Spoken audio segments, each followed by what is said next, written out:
उत्तर प्रदेश के मुख्यमंत्री योगी आदित्यनाथ ने भले ही भूमाफियाओं और खनन माफियाओं के खिलाफ अभियान चलाकर कार्रवाई की हो, लेकिन अभी भी प्रयागराज के घोरपुर क्षेत्र में अभी भी वहां पर खनन पूरी तरह से जारी है।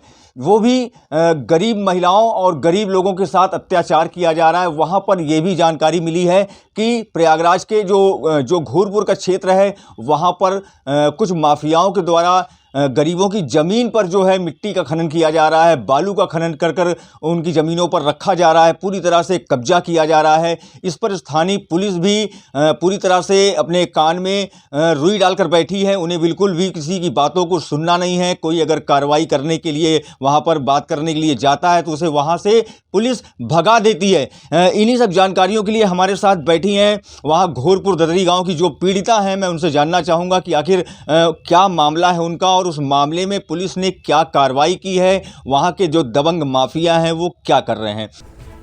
उत्तर प्रदेश के मुख्यमंत्री योगी आदित्यनाथ भले ही प्रदेश में भूमाफियों और खनन माफियों के खिलाफ अभियान चलाकर कड़ी कार्रवाई के निर्देश जारी कर रहे हों, लेकिन कहीं न कहीं उन निर्देशों पर प्रदेश की पुलिस नाकामयाब साबित हो रही है। मुख्यमंत्री के आदेश को पुलिस पूरी तरह से ठेंगा दिखा रही है। देखा जाए तो प्रयागराज, घोरपुर और नैनी जैसे इलाकों में खनन का कार्य जोरों पर चल रहा है। चाहे बालू का खनन हो या फिर मिट्टी का खनन अनवरत जारी है। घोरपुर के देवरिया गांव में भी एक ऐसा मामला सामने आया जहां कुछ दबंगों द्वारा गरीबों की जमीन पर जबरन मिट्टी का खनन किया जा रहा है। कई बार पुलिस को दी गई शिकायत में भी कार्रवाई नहीं की गई। आज हमारे सामने एक ऐसी ही समस्या घोरपुर से सामने आई है कि किस तरह से दबंगों ने उनकी जमीन पर मिट्टी खनन शुरू किया है। टुडे इंडिया लाइव न्यूज से पीड़िता की खास बातचीत। जी हम बताइए हमें वहाँ पर क्या मामला है वो। मैं आभा भारती गोस्वामी पत्नी शैलेंद्र भारती गोस्वामी ग्राम देवरिया की रहने वाली हूँ। मेरी वहाँ पर ज़मीनें हैं और अन्य लोगों की भी ज़मीनें हैं जो कि बराबर मेरे पास शिकायतें आती रहती हैं। वहाँ के भूमाफिया जो हैं वो तो अलग बात है, वहाँ के जो ग्राम प्रधान हैं वो ज़बरदस्ती लोगों की ज़मीनों पर अपना मट्टी खनन का कार्य लगातार अनवरत जारी करते हैं। मना करने के बावजूद भी वो लोग मानते नहीं हैं और मट्टी का खनन कभी थोड़ी देर के लिए रोक देंगे, फिर उसको मना कर देंगे। मैं वहाँ पर गई, मैं लेखपाल को लेकर गई। लेखपाल ने मुझे बताया कि मैडम ये आपकी ही ज़मीनें हैं, जो आपकी ज़मीनों पर ये खनन किया जा रहा है। उसके बाद उनसे भी, लेखपाल से भी लड़ाई किया गया। वहाँ पर भी उनसे बड़ी बदतमीजी के साथ पेश किया गया, उनके साथ भी दुर्व्यवहार किया गया। बाद में एक आपसी समझौते के साथ उसको ख़त्म कर दिया गया। उसके 2-3 दिन के बाद फिर लगातार फिर उसी ज़मीनों से फिर मट्टी का खनन हो रहा था, बिना हमसे पूछे, बिना हम लोगों से या जिसके भी अन्य लोग जो और लोग हैं, बिना पूछे किसी से मट्टी का खनन अनवरत जारी किया करते रहे। क्या मतलब पुलिस वहां पर बिल्कुल ही कार्रवाई नहीं करती है उनके खिलाफ?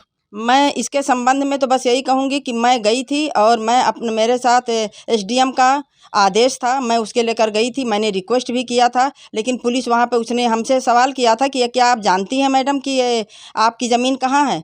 तो मुझे वास्तव में पता नहीं था मेरी ज़मीन कहाँ है। तो मैं अपने हस्बैंड के साथ वहाँ पे गई, अपने बेटे के साथ, तो पता चला ये सब चीज़ें, लेकिन पुलिस कोई नहीं थी वहाँ पर, कोई पुलिस नहीं आई थी। आप सत्ता में हैं, पार्टी है आपकी, भाजपा में आप जुड़ी हुई है, महिला अध्यक्ष हैं आप, क्या पार्टी आपका सपोर्ट बिल्कुल नहीं कर रही है? मतलब सत्ता में होने के बावजूद, इतनी हनक होने के बावजूद पुलिस जो है पूरी तरह से आप लोगों को वापस कर दी। कोई एसडीएम के आदेश के बावजूद भी जो अवैध खनन किया जा रहा था देवरिया ग्राम में, वो रुकवाया नहीं गया, वो अनवरत वो जारी रहा। ये मैं बताना चाह रही हूँ कि उन लोगों का कोई भी डर नहीं है, किसी प्रकार का कोई डर और कोई भय ना होने के कारण ही तो ये बराबर लगातार खनन जारी होता चला जा रहा है। क्या आप मांग करना चाहती हैं सरकार से? मैं सरकार से ये कहना चाहूँगी कि जितने भी ये अवैध खनन किए जा रहे हैं, इस पे कड़ी से कड़ी कार्रवाई किया जाए और किसी की भी ज़मीनों पर जब तक कि वो जो मालिक है ज़मीन का वो ना परमिशन दे, तब तक किसी की ज़मीन को हाथ ना लगाया जाए और चोरी छिपे कोई काम ना किया जाए। बस मैं यही मेरा विनम्र निवेदन